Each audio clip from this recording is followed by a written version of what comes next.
ਤੁਹਾਡਾ ਸਭ ਦਾ ਬਹੁਤ-ਬਹੁਤ ਸਵਾਗਤ ਹੈ। ਜੋ ਅੱਜ ਦਾ ਥਰਡ ਵਾਲਾ ਇਸ਼ੂ ਸੀ ਉਹ ਇਹ ਸੀ ਕਿ ਮੋਦੀ ਸਰਕਾਰ ਦਾ ਅਗਲਾ ਕਦਮ ਸਿੰਧੂ ਪਾਣੀ ਸੰਧੀ ਖਤਮ ਕਰਨਾ ਹੋਵੇਗਾ। ਸੋ ਇਸ ਉਪਰ ਸਾਹਿਬ ਨੇ ਬਹੁਤ ਹੀ ਵਧੀਆ ਵਿਚਾਰ ਤੁਹਾਡੇ ਨਾਲ ਡਿਸਕਸ ਕੀਤੇ ਨੇ, ਜੋ ਹੁਣ ਆਪਾਂ ਗੱਲਬਾਤ ਕਰਾਂਗੇ ਰੂਹ ਦੀ ਖੁਰਾਕ ਗੁਰਬਾਣੀ ਵਿਚਾਰਾਂ ਦੀ। ਸੋ ਅਸੀਂ ਚਾਹਾਂਗੇ ਕਿ ਤੁਸੀਂ ਨਾਲ ਇਸੇ ਤਰ੍ਹਾਂ ਹੀ ਜੁੜੇ ਰਹਿਣਾ। ਥੈਂਕ ਯੂ ਸੋ ਮਚ ਜੀ। ਡਾਕਟਰ ਸਾਹਿਬ ਕੀ ਕਹਿਣਾ ਚਾਹੋਗੇ? ਦੇਖੋ, ਅਸੀਂ ਇਹ ਦੱਸਣਾ ਚਾਹੁੰਦੇ ਹਾਂ ਵੀ ਪਿਛਲੇ ਦਿਨਾਂ 'ਚ ਸਾਡੇ ਬਹੁਤ ਹੀ ਪਿਆਰੇ ਮਿੱਤਰ, ਭਰਾ, ਕੌਮ ਦੇ ਹਮਦਰਦ, ਦੋਨਾਂ ਕੌਮਾਂ ਦੇ ਵਿੱਚ ਇੱਕ ਪੁਲ ਬਣਾਉਣ ਵਾਲੇ ਸਫਲਤਾ ਦੇ ਨਾਲ ਸਲੀਮ ਮਲਕ ਜੀ ਸਾਨੂੰ ਵਿਛੋੜਾ ਦੇ ਗਏ ਜੀ। ਔਰ ਪਾਕਿਸਤਾਨੀ ਅਮਰੀਕਨ ਥਿੰਕ ਟੈਂਕ ਜਿਸ ਨੂੰ ਉਹਨਾਂ ਨੇ ਔਰ ਰਾਜਾ ਰਜ਼ਾਕ ਜੀ ਨੇ ਮਿਲ ਕੇ ਜਿਸ ਦੀ ਬੁਨਿਆਦ ਰੱਖੀ, ਉਹਨਾਂ ਵੱਲੋਂ ਕੱਲ੍ਹ ਇੱਕ ਕੰਡੋਲੈਂਸ ਸਮਾਗਮ, ਜਿਸ ਨੂੰ ਅਸੀਂ ਸ਼ਰਧਾਂਜਲੀ ਸਮਾਗਮ ਕਹਿੰਦੇ ਹਾਂ ਜਾਂ ਸੋਗ ਸਭਾ ਵੀ ਕਿਹਾ ਜਾ ਸਕਦਾ ਹੈ ਜੀ, ਉਹ ਸ਼ਾਮ ਨੂੰ 5 ਵਜੇ ਜਿਹੜਾ ਟੇਸਟ ਆਫ ਲਾਹੌਰ ਰੈਸਟੋਰੈਂਟ ਦੇ ਵਿੱਚ ਰੱਖੀ ਗਈ ਹੈ ਜੀ, ਜਿਹਦੇ 'ਚ ਅਸੀਂ ਵੀ ਸ਼ਮੂਲੀਅਤ ਕਰਾਂਗੇ ਔਰ ਅਸੀਂ ਆਪਣੇ ਵੀਰ ਭੈਣਾਂ ਜਿਹੜੇ ਵੀ ਇਸ ਪ੍ਰੋਗਰਾਮ ਨਾਲ ਜੁੜੇ ਹੋਏ ਨੇ ਉਹਨਾਂ ਨੂੰ ਵੀ ਇਹ ਗੁਜ਼ਾਰਿਸ਼ ਕਰਾਂਗੇ ਕਿ ਉਹ ਜ਼ਰੂਰ ਇਸ ਨੇਕ ਦਿਲ ਇਨਸਾਨ ਜਿਹੜਾ ਹਮਦਰਦੀ ਪਿਆਰ ਨਾਲ ਭਰਿਆ ਹੋਇਆ ਹੈ ਜੀ ਔਰ ਆਪਣੀ ਕੌਮ ਦੀ ਸੇਵਾ ਵਿੱਚ ਕਮਿਊਨਿਟੀ ਦੇ ਵਿੱਚ ਵੀ ਬੜੇ ਮਕਬੂਲ, ਹਰ ਇੱਕ ਦੇ ਦੁੱਖ ਸੁੱਖ ਸ਼ਮੂਲੀਅਤ ਕਰਨ ਵਾਲੇ, ਬਿਲਕੁਲ, ਪਰ ਇੰਨੇ ਦਿਨ ਬੀਤਣ ਬਾਅਦ ਵੀ ਅਜੇ ਤੱਕ ਇਹ ਯਕੀਨ ਨਹੀਂ ਹੁੰਦਾ ਕਿ ਉਹ ਸਾਨੂੰ ਛੱਡ ਗਏ, ਸਾਹਿਬ ਸਾਥੋਂ ਵਿਛੜ ਗਏ ਨੇ ਜੀ। ਸੋ ਉਸ ਦੇ ਵਿੱਚ ਵੱਡੀ ਗਿਣਤੀ 'ਚ ਸ਼ਮੂਲੀਅਤ ਕਰੋ ਜੀ। ਅੱਜ ਜਿਨ੍ਹਾਂ ਨੂੰ ਅਕਸਰ ਸਾਡੇ ਬਜ਼ੁਰਗ ਜਨਰੇਸ਼ਨ ਦੇਸੀ ਮਹੀਨੇ ਕਹਿੰਦੇ ਨੇ, ਜੀ, ਅਸੀਂ ਕਿਉਂਕਿ ਸਿੱਖ ਕੌਮ ਨੇ 2003 ਦੇ ਵਿੱਚ ਨਾਨਕਸ਼ਾਹੀ ਕੈਲੰਡਰ ਜਿਹੜਾ ਸਿੱਖ ਕੌਮ ਨੇ ਅਡਾਪਟ ਕੀਤਾ ਔਰ ਉਹੀ ਦੇਸੀ ਮਹੀਨੇ ਜਿਹੜੇ ਪੰਜਾਬ 'ਚ ਗੁਰੂ ਨਾਨਕ ਸਾਹਿਬ ਦੇ ਆਉਣ ਤੋਂ ਸਦੀਆਂ ਪਹਿਲਾਂ ਤੋਂ ਚੱਲ ਰਹੇ ਸੀ, ਉਹਨਾਂ ਨੇ ਇਹਨਾਂ ਮਹੀਨਿਆਂ ਨੂੰ ਆਧਾਰ ਬਣਾ ਕੇ 2-12 ਮਾਹ, ਕਿਉਂਕਿ ਜਿਹੜੇ ਮਹੀਨੇ ਨੂੰ ਵੀ ਮਾਹ ਕਹਿੰਦੇ ਸੀ ਸਾਡੇ ਪੰਜਾਬੀ 'ਚ, ਜੀ, ਔਰ 12 ਹੈ। ਸੋ ਉਹਨਾਂ ਦੇ ਉੱਤੇ ਬੇਸਡ ਉਹਨਾਂ ਨੇ ਜਿਹੜਾ ਆਪਣੀ ਬਾਣੀ ਵੀ ਰਚੀ ਗੁਰੂ ਨਾਨਕ ਸਾਹਿਬ ਨੇ, ਕਿਉਂਕਿ ਸਾਰਾ ਗੁਰੂ ਗ੍ਰੰਥ ਸਾਹਿਬ ਰਾਗਾਂ ਦੇ ਵਿੱਚ ਹੈ। ਰਾਗ ਮਿਊਜ਼ਿਕ ਦੀ ਉਹ ਨੋਟ ਜਿਹਦੇ ਤੇ ਉਹ 31 ਰਾਗ ਨੇ ਜਿਨ੍ਹਾਂ ਦੇ ਵਿੱਚ ਸਾਰੀ ਗੁਰਬਾਣੀ ਹੈ ਔਰ ਗੁਰੂ ਨਾਨਕ ਸਾਹਿਬ ਨੇ ਤੁਖਾਰੀ ਰਾਗ ਦੇ ਵਿੱਚ 12 ਮਾਹ ਜਿਹੜਾ ਉਹ ਉਚਾਰਿਆ ਔਰ ਗੁਰੂ ਅਰਜਨ ਸਾਹਿਬ ਨੇ ਮਾਝ ਰਾਗ ਦੇ ਵਿੱਚ। ਔਰ ਜ਼ਾਹਰ ਹੈ ਕਿ 12 ਮਹੀਨੇ ਦੇਸੀ ਮਹੀਨੇ ਜਿਨ੍ਹਾਂ ਨੂੰ ਕਿਹਾ ਜਾਂਦਾ ਹੈ, ਅੱਜ ਉਸ ਦਾ ਕੱਤਕ ਦਾ ਮਹੀਨਾ, ਅੱਸੂ ਦਾ ਮਹੀਨਾ ਬੀਤਿਆ ਔਰ ਅੱਜ ਮੂਲ ਨਾਨਕਸ਼ਾਹੀ ਕੈਲੰਡਰ 2003 ਮੁਤਾਬਕ ਪਹਿਲੀ ਕੱਤਕ ਦਾ ਦਿਨ ਹੈ। ਔਰ ਬੇਸ਼ੱਕ 12 ਮਾਹ ਮਾਝ ਸਾਡੇ ਗੁਰਦੁਆਰਿਆਂ ਦੇ ਵਿੱਚ ਵੀ ਮਹੀਨਾ ਜਦੋਂ ਆ ਕੇ ਮਾਈਆਂ ਜਾਂ ਸਾਰੇ ਸੁਣਨਾ ਚਾਹੁੰਦੇ ਨੇ ਤਾਂ ਫਿਰ ਮਹੀਨਾ 12 ਮਾਹ ਮਾਝ 'ਚੋਂ ਹੀ ਪੜ੍ਹਿਆ ਜਾਂਦਾ ਹੈ, ਗੁਰੂ ਅਰਜਨ ਸਾਹਿਬ ਰਚਿਤ। ਪਰ ਅਸੀਂ ਪਿਛਲੇ ਸਾਰੇ ਪੀਰੀਅਡ 6-7 ਸਾਲ ਤੋਂ ਇਹ ਜਾਣਦਿਆਂ ਹੋਇਆਂ ਕਿ ਵੀ 12 ਮਾਹ ਮਾਝ ਦੇ ਤਾਂ ਸ਼ਬਦ ਮਹੀਨਿਆਂ ਦੇ ਬਹੁਤਿਆਂ ਨੂੰ ਜ਼ੁਬਾਨੀ ਯਾਦ ਨੇ। ਜੇ ਹੁਣ ਕੱਤਕ ਮਹੀਨੇ ਦਾ ਹੋਏਗਾ, ਤੁਸੀਂ ਕਿਸੇ ਨੂੰ ਵੀ ਪਹਿਲਾਂ ਹੀ ਆਏਗਾ ਜ਼ੁਬਾਨ ਤੇ ਕਿ ਕੱਤਕ ਕਰਮ ਕਮਾਵਣੇ ਦੋਸ਼ ਨਾ ਕਾਹੂ ਜੋਗ, ਪਰਮੇਸ਼ਰ ਤੇ ਭੁੱਲਿਆ ਵਿਆਪਣ ਸਭੇ ਰੋਗ, ਬੇਮੁਖ ਹੋਏ ਰਾਮ ਤੇ ਲੱਗਣ ਜਨਮ ਵਿਜੋਗ, ਖਿਨਮੇ ਕੌੜੇ ਹੋਏ ਗਏ ਜਿਤੜੇ ਮਾਇਆ। ਔਰ ਉਹਦੀ ਸ਼ਬਦਾਵਲੀ ਲਫ਼ਜ਼ ਵੀ ਇੰਨੇ ਸਰਲ ਨੇ ਕਿ ਉਹਦੀ ਬਹੁਤੀ ਵਿਆਖਿਆ ਦੀ ਲੋੜ ਨਹੀਂ ਹੁੰਦੀ। ਪਰ ਜਦੋਂ ਅਸੀਂ 12 ਮਾਹ ਤੁਖਾਰੀ ਦੇ ਵਿੱਚ ਗੁਰੂ ਨਾਨਕ ਸਾਹਿਬ ਦਾ ਦੇਖਦੇ ਹਾਂ, ਮੈਸੇਜ ਉਹੀ ਹੈ ਜਿਹੜਾ ਫਲੋ ਸਾਰੀ ਗੁਰਬਾਣੀ ਇੱਕੋ ਓਂਕਾਰ ਤੋਂ 8-10-20 ਤੱਕ ਕੋਈ ਕਿਸੇ ਦਾ ਕੰਟਰਾਸਟ ਨਹੀਂ ਹੈ, ਪਰ ਅੰਦਾਜ਼ੇ ਬਿਆਨ ਜਿਹੜਾ ਉਸ ਬਾਣੀ ਦਾ, ਉਸ ਦੇ ਵਿੱਚ ਇੱਕ ਤੁਸੀਂ ਆਨੰਦ ਮਹਿਸੂਸ ਕਰਦੇ ਹੋ ਹਰ ਬਾਣੀ ਦੇ ਵਿੱਚ। ਤੁਸੀਂ ਸੁਖਮਣੀ ਸਾਹਿਬ 'ਚ ਉਹਦਾ ਇੱਕ ਆਨੰਦ ਦੇਖਦੇ ਹੋ।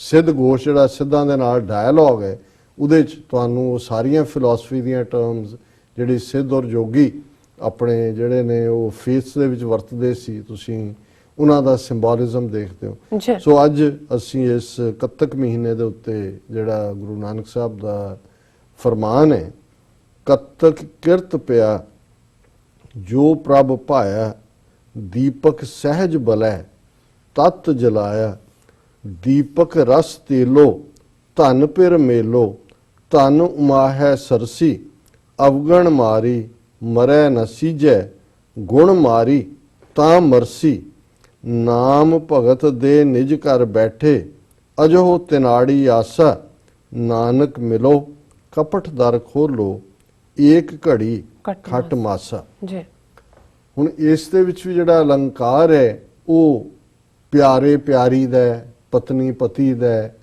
ਔਰ ਰੂਹ ਜਿਹੜੀ ਰੱਬ ਨਾਲ ਉਹ ਵਿਛੜੀ ਹੈ, ਔਰ ਰੱਬ ਜਿਹੜਾ ਕਿ ਪਤੀ ਹੈ ਜੀ ਉਸ ਦਾ ਮਿਲਾਪ ਹੈ ਰੂਹ ਦਾ। ਔਰ ਇਹ ਗੁਰਬਾਣੀ ਦਾ ਫਰਮਾਨ ਹੈ, ਉੱਥੇ ਬਿਲਕੁਲ ਜੈਂਡਰ ਨਿਊਟਰਲ ਹੈ ਕਿ ਸਾਰੇ ਹੀ ਉਹ ਮਰਦ ਹੋਣ ਔਰਤਾਂ ਹੋਣ, ਉਹ ਰੂਹਾਂ ਨੇ ਉਹ ਇਵੇਂ ਹੀ ਨੇ ਜਿਹੜੀਆਂ ਜਿਵੇਂ ਪਤੀ ਪਰਮੇਸ਼ਰ ਦੀਆਂ ਪਤਨੀਆਂ ਹੋਣ। ਔਰ ਇਹ ਚਾਹਨਾ ਕਿ ਕਿਵੇਂ ਪਿਆਰੇ ਪ੍ਰਭੂ ਦੇ ਨਾਲ, ਪਿਆਰੇ ਰੱਬ ਦੇ ਨਾਲ, ਪਿਆਰੇ ਅੱਲਾ ਦੇ ਨਾਲ ਕਿਵੇਂ ਮੇਲ ਹੋਏ, ਕਿਵੇਂ ਉਸ ਦੇ ਨਾਲ ਇਕਮਿਕ ਹੋਈਏ। ਔਰ ਇਸ ਦੀ ਸ਼ੁਰੂਆਤ ਹੈ ਕਿ ਕਤਕ ਕਿਰਤ ਪਿਆ ਜੋ ਪ੍ਰਭ ਪਾਇਆ। ਹੁਣ ਜ਼ਾਹਰ ਹੈ ਕਿ ਜਦੋਂ ਅਸੀਂ ਪੰਜਾਬ ਦੇ ਮੌਸਮਾਂ ਦੀ ਗੱਲ ਦੇਖਦੇ ਹਾਂ ਕਿ ਚਾਵਲ ਮੁੰਜ ਜਦੋਂ ਅਸੀਂ ਕਤਕ ਤੱਕ ਪਹੁੰਚਦੇ ਹਾਂ, ਅਕਤੂਬਰ ਨਵੰਬਰ ਦਾ ਮਹੀਨਾ, ਆਲਰੇਡੀ ਪੁਰਾਣੀਆਂ ਵਾਢੀਆਂ ਜਿਹੜੀਆਂ ਅਪ੍ਰੈਲ ਦੇ ਵਿੱਚ ਪੈਂਦੀਆਂ ਸੀ, ਅਪ੍ਰੈਲ ਮਈ, ਔਰ ਫਸਲਾਂ ਉਸ ਦੀ ਕਮਾਈ ਘਰ ਆ ਚੁੱਕੀ ਹੁੰਦੀ ਸੀ ਤੇ ਜਾਂ ਬਿਲਕੁਲ ਉਜੜ ਚੁੱਕੀ ਹੁੰਦੀ ਸੀ ਜੇ ਝੱਖੜ ਆ ਗਏ ਜਾਂ ਮੀਂਹ ਨਾ ਪਏ।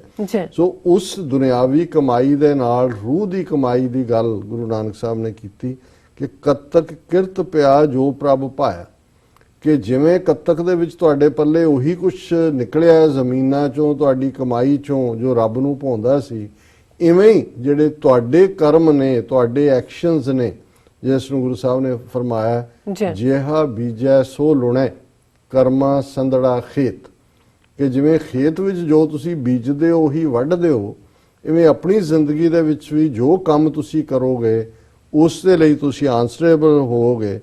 ਦੀਪਕ ਸਹਿਜ ਬਲੈ ਤਤ ਜਲਾਇਆ, ਕਿ ਜੇ ਅੰਦਰ ਵਾਹਿਗੁਰੂ ਦੇ ਪਿਆਰ ਦਾ ਦੀਵਾ ਜਲ ਪਿਆ, ਬਲ ਪਿਆ, ਤੇ ਫਿਰ ਅੰਦਰ ਇੱਕ ਸਹਿਜ ਦੇ ਵਿੱਚ, ਇੱਕ ਅਡੋਲਤਾ ਦੇ ਵਿੱਚ ਟਿਕ ਜਾਏਗਾ। ਇਹੀ ਤੁਹਾਡੀ ਕਮਾਈ ਹੈ। ਜੇ ਤੁਸੀਂ ਸਾਰੇ ਸਮੇਂ ਦੇ ਦੌਰਾਨ ਬੀਤੇ ਸਮੇਂ 'ਚ ਰੱਬ ਦੀ ਯਾਦ ਵੱਲ, ਰੱਬ ਦੀ ਰਾਹ ਵੱਲ ਤੁਰੇ, ਤੇ ਰੱਬ ਦੀ ਰਾਹ ਵੱਲ ਤੁਰਿਆਂ ਪਰਥਾਏ ਭਾਈ ਗੁਰਦਾਸ ਜੀ ਨੇ ਫਰਮਾਇਆ ਚਰਨ ਸ਼ਰਨ ਗੁਰ ਏਕ ਪੈਂਡਾ ਜਾਏ ਚਲ ਸਤਿਗੁਰ ਕੋਟ ਪੈਂਡਾ ਆਗੇ ਹੋਏ ਲੇਤ ਹੈ, ਕਿ ਜੇ ਤੁਸੀਂ ਇੱਕ ਕਦਮ ਉਸ ਦੀ ਵੱਲ ਤੁਰਦੇ ਹੋ ਰੱਬ ਵੱਲੋਂ, ਅੱਗੋਂ ਕਰੋੜਾਂ ਕਦਮ ਜਿਹੜੇ ਨੇ ਉਹ ਤੁਹਾਨੂੰ ਲੈਣ ਆਉਂਦੇ ਨੇ। ਸੋ ਗੁਰੂ ਨਾਨਕ ਸਾਹਿਬ ਫਰਮਾਉਂਦੇ ਨੇ ਕਤਕ ਕਿਰਤ ਪਿਆ ਜੋ ਪ੍ਰਭ ਪਾਇਆ, ਦੀਪਕ ਸਹਿਜ ਬਲੈ ਤਤ ਜਲਾਇਆ, ਕਿ ਫਿਰ ਆਤਮਕ ਸੂਝ ਜੀਵਨ ਦੇਣ ਵਾਲਾ ਜਿਹੜੀ ਆਤਮਕ ਉਸ ਦੀ ਸਮਝ ਆ ਜਾਂਦੀ ਹੈ। ਦੀਪਕ ਰਸ ਤੇਲੋ ਧਨ ਪਿਰ ਮੇਲੋ ਧਨ ਉਮਾਹੈ ਸਰਸੀ ਅਵਗਣ ਮਾਰੀ ਮਰੈ ਨ ਸੀਜੈ ਗੁਣ ਮਾਰੀ ਤਾਂ ਮਰਸੀ, ਕਿ ਜਿਵੇਂ ਦੀਵੇ ਦੀ ਜ਼ਿੰਦਗੀ ਉਸ ਦਾ ਤੇਲ ਹੈ, ਜਦੋਂ ਤੇਲ ਮੁੱਕ ਜਾਂਦਾ ਹੈ, ਬੱਤੀ ਤੇਲ ਦੇ ਨਾਲ ਹੀ ਸੰਨ ਹੁੰਦੀ ਹੈ, ਤੇ ਜਦੋਂ ਮੁੱਕ ਜਾਂਦਾ ਉਹ ਬੁੱਝ ਜਾਂਦਾ ਹੈ। ਇਸੇ ਤਰ੍ਹਾਂ ਜੇ ਜ਼ਿੰਦਗੀ ਦੇ ਵਿੱਚ ਆਨੰਦ ਲੈਣਾ ਤੇ ਧਨ ਪਿਰ ਮੇਲੋ, ਧਨ ਇਸਤਰੀ ਨੂੰ ਕਹਿੰਦੇ ਨੇ, ਪਿਰ ਪਤੀ ਨੂੰ ਕਹਿੰਦੇ ਨੇ, ਇਸਤਰੀ ਪੁਰਖ ਦਾ ਮਿਲਾਪ, ਮਤਲਬ ਇਹ ਹੈ ਕਿ ਰੂਹ ਔਰ ਰੱਬ ਦਾ ਮਿਲਾਪ, ਇਹੀ ਅਸਲੀ ਜਿਹੜਾ ਹੈ ਜ਼ਿੰਦਗੀ ਦੇ ਅੰਦਰ ਆਨੰਦ ਦੇਣ ਵਾਲਾ ਹੈ।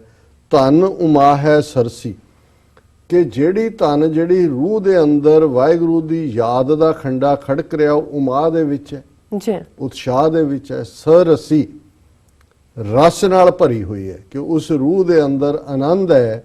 ਨਾਨਕ ਭਗਤਾਂ ਸਦਾ ਵਿਗਾਸ, ਕਿਉਂਕਿ ਭਗਤ ਦੇ ਅੰਦਰ, ਰੱਬ ਦੇ ਪਿਆਰੇ ਦੇ ਅੰਦਰ ਉਦਾਸੀ ਨਹੀਂ ਹੁੰਦੀ, ਉਹ ਆਨੰਦ ਦੇ ਵਿੱਚ ਹੁੰਦਾ ਹੈ।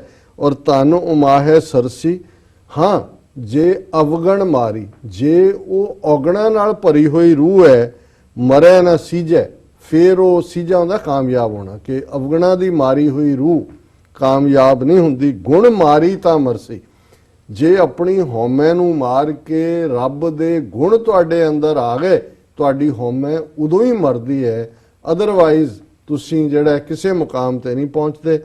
ਨਾਮ ਭਗਤ ਦੇ ਨਿਜ ਘਰ ਬੈਠੇ ਅਜੋ ਤਿਨਾੜੀ ਆਸਾ, ਹੁਣ ਤੁਸੀਂ ਉਸ ਅਰਜ਼ੋਈ ਦੇ ਵਿੱਚ ਜਾਓ, ਦੁਆ ਦੇ ਵਿੱਚ ਜਾਓ, ਅਰਦਾਸ ਦੇ ਵਿੱਚ ਜਾਓ, ਨਾਮ ਭਗਤ ਦੇ, ਹੇ ਵਾਹਿਗੁਰੂ ਮੈਨੂੰ ਨਾਮ ਦੀ ਬੰਦਗੀ ਦੇ, ਆਪਣੀ ਯਾਦ ਦੀ ਬੰਦਗੀ ਦੇ, ਤਾਂ ਕਿ ਨਿਜ ਘਰ ਬੈਠੇ ਮੈਂ ਤੇਰੇ ਵਿੱਚ ਮੇਰੀ ਰੂਹ ਹੈ ਵਾਹਿਗੁਰੂ ਟਿਕ ਜਾਏ। ਅਜੋ ਤਿਨਾੜੀ ਆਸਾ, ਮੈਂ ਤਾਂ ਤੇਰੀ ਆਸ ਦੇ ਵਿੱਚ ਹਾਂ ਖੜੀ ਨਿਹਾਲੀ ਪੰਧ, ਮਤ ਮੂੰਹ ਸੱਜਣ ਆਵੇ ਕੋਈ ਆਣ ਮਿਲਾਵੇ ਅੱਜ ਮੈਂ ਫਿਰ ਮੇਲ ਮਿਲਾਵੇ, ਕਿ ਮੈਂ ਤਾਂ ਨਿਹਾਲੀ ਹੈ, ਮੈਂ ਖੜੀ ਉਡੀਕ ਰਹੀ ਹੈ ਕਿ ਕਦੋਂ ਮੇਰਾ ਪਿਆਰਾ ਆਏਗਾ। ਅਜੋ ਤੇ ਨਾੜੀ ਆਸਾ, ਮੈਂ ਤੇਰੇ ਨਾਲ ਮੇਲ ਦੇ ਮਿਲਣ ਦੀ ਆਸ ਦੇ ਵਿੱਚ ਜੀ ਰਹੀ ਹਾਂ। ਜੀ ਨਾਨਕ ਮਿਲੋ ਕਪਟ ਦਰ ਖੋਲੋ।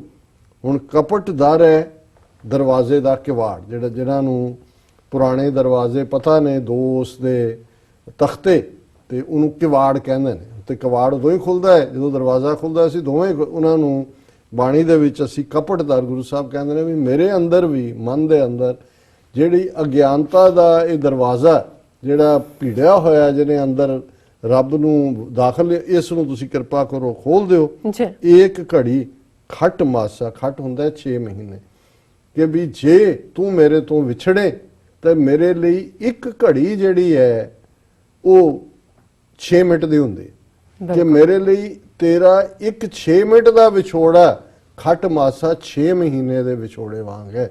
ਇੱਕ ਘੜੀ ਨਾ ਮਿਲਤੇ ਤਾਂ ਕਲਯੁਗ ਹੋਤਾ, ਹੁਣ ਕਦ ਮਿਲਿਆ ਪ੍ਰਿਯ ਤੁਧ ਭਗਵੰਤਾ, ਮੋਹਿ ਰਹਿ ਨ ਵਿਹਾਵੇ ਨੀਂਦ ਨ ਆਵੇ, ਵਿਣ ਦੇਖੇ ਗੁਰ ਦਰਬਾਰੇ ਜਿਉ ਹਉ ਕੋਲੀ, ਜਿਉ ਕੋਲ ਕਮਾਈ ਤੇ ਸੱਚੇ ਗੁਰ ਦਰਬਾਰੇ ਜੀ। ਜੀ ਡਾਕਟਰ ਸਾਹਿਬ, ਤੁਹਾਡਾ ਬਹੁਤ ਬਹੁਤ ਸ਼ੁਕਰੀਆ। ਤੁਸੀਂ ਅੱਜ ਦੇ ਅਹਿਮ ਇਸ਼ੂ ਤੇ ਅੱਜ ਦਾ ਵਿਚਾਰ ਸਾਡੇ ਦਰਸ਼ਕਾਂ ਨਾਲ ਸਾਂਝਾ ਕੀਤਾ। ਇਸ ਨਾਲ ਆਪਣੇ ਵਿਊਅਰਸ ਕੋਲ ਲੈਣੇ ਆ ਇਜਾਜ਼ਤ। ਵਿਊਅਰਸ, ਤੁਹਾਡਾ ਵੀ ਬਹੁਤ ਬਹੁਤ ਸ਼ੁਕਰੀਆ। ਤੁਸੀਂ ਆਪਣੇ ਕੀਮਤੀ ਸਮੇਂ ਵਿੱਚੋਂ ਸਮਾਂ ਕੱਢ ਕੇ ਸਾਨੂੰ ਆਪਣੇ ਰਾਏ ਤੇ ਸੁਝਾਅ ਭੇਜੇ ਨੇ, ਤਾਂ ਭੇਜਦੇ ਰਹਿਣਾ ਸਾਡੇ ਇਸ ਪਤੇ ਤੇ SOS@TV84.TV ਤੇ ਅਸੀਂ ਆਪਣਾ ਪ੍ਰੋਗਰਾਮ ਲੈ ਕੇ ਫਿਰ ਦੁਬਾਰਾ ਹਾਜ਼ਰ ਹੋਵਾਂਗੇ।